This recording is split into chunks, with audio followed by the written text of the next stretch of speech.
Now we're going to go to our next section where we're going to talk about bathing. So we have our baby here, and what I'm going to do is I'm going to show you how to do 2 different types of baths for your baby. We're going to start with the sponge bath, which is what you typically do while the umbilical cord is still hanging there attached during those first 10 days. So when you're bathing your baby, chances are your baby's going to be wrapped in a blanket or in some warm clothing. When it comes to the sponge bathing, it's good to keep your baby wrapped up as much as possible because they're a newborn, they like to be warm and cozy.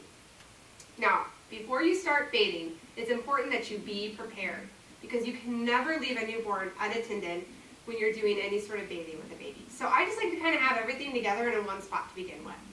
What are you going to need, you might ask? Well, you could use 2 washcloths, a clean diaper, gentle baby soap, and then of course you're going to need a blanket or a towel to dry your baby off once you're done. In this demo, we're going to be using the same blanket. So when I'm going to start doing the sponge bath for my baby, I'm going to start with the area that needs the most cleaning on a regular basis. We're going to start with the head and the hair.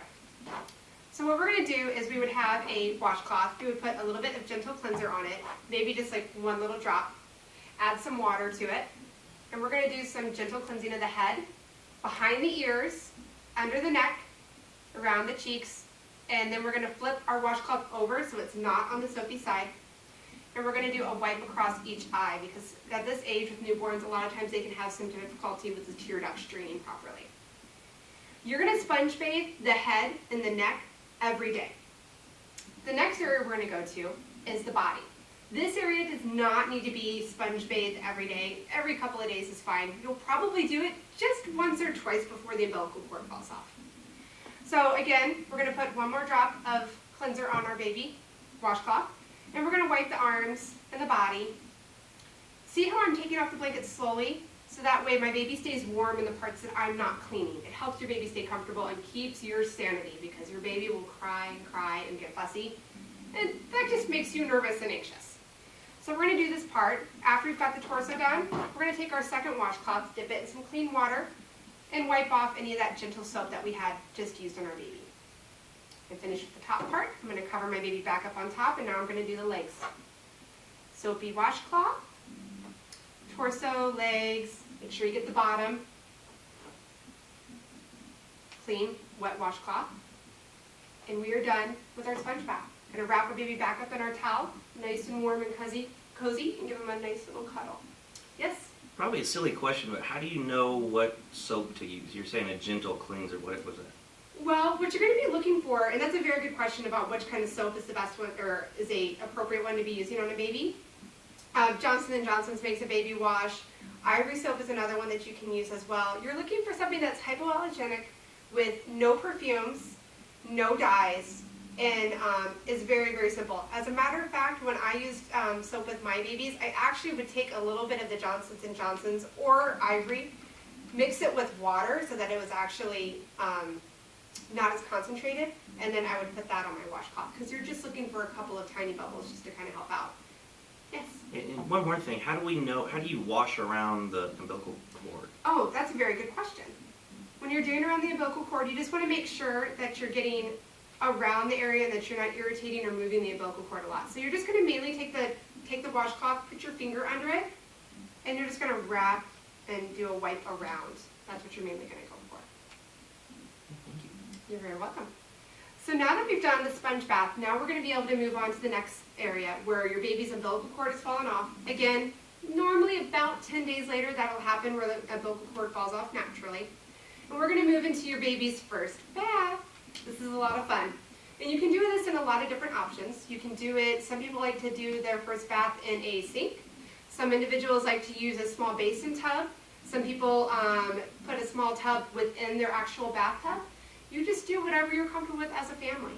Your supplies are going to be the same thing. So you're going to want to make sure you're prepared, have everything available and ready to go with you before you start bathing. Because again, we do not ever want to leave our baby unattended. Babies can drown in even 2 inches of water. So what we're going to do is make sure we have our 2 washcloths available, the gentle baby cleanser, the clean diaper, and a towel. So we're going to imagine that we have a tub or a sink right here, and here's our baby. Now the same thing is going to go with what we did with the sponge bath. We're going to try to do the head and the face first, and then we can take our baby out of the towel or blanket after that.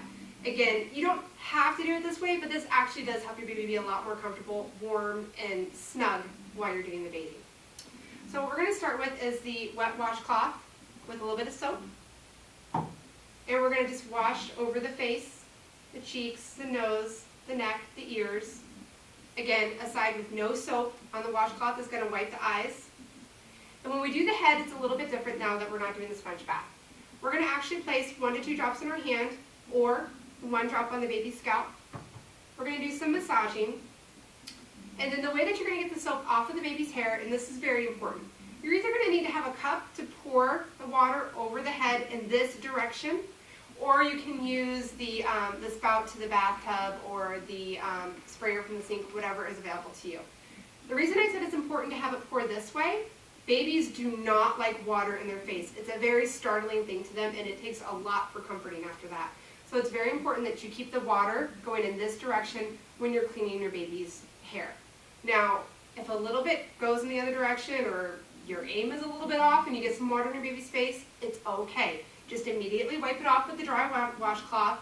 And then you might want to stop on the bathing. Just give your baby a little cuddle for a couple of minutes until they calm down to proceed with the rest of the bath. So after you've washed the face and the head, then we're going to go to the body. So we are going to now unwrap our baby, take off his diaper, bring up the legs, again, wipe from front to back in case there's anything dirty there. Move our old diaper over here. We're going to take our towel and put it right here so we have it. And we're going to put our baby in the tub or sink. It's important that when you're doing this, you hold your baby and support their neck. Their neck is very weak at this point in time, so you need to have your arm behind holding them up in this fashion. We're going to take a couple of inches of water, splash on the body, take the soapy washcloth, and wipe off their body. And when they're done, splash the water back on, or you can use a clean washcloth with those couple of inches of water. A lot of people ask me about what kind of temperature you should be using for your baby's bath. You want it to be warm, but not hot. So it's important that it be a warm temperature that's comfortable for your baby, but not too hot, because baby skin is very sensitive and can burn easily at low temperatures.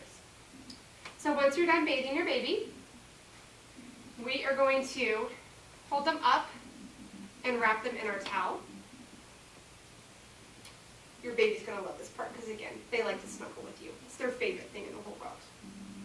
We're going to snuggle and dry off our baby. How you doing, buddy? And we're going to lay him down. And while we're talking to him and saying, hi, how you doing? We're going to sneak that new diaper in. How you doing? You're all nice and clean. Yeah, it feels good to feel clean. We are going to put our new diaper on.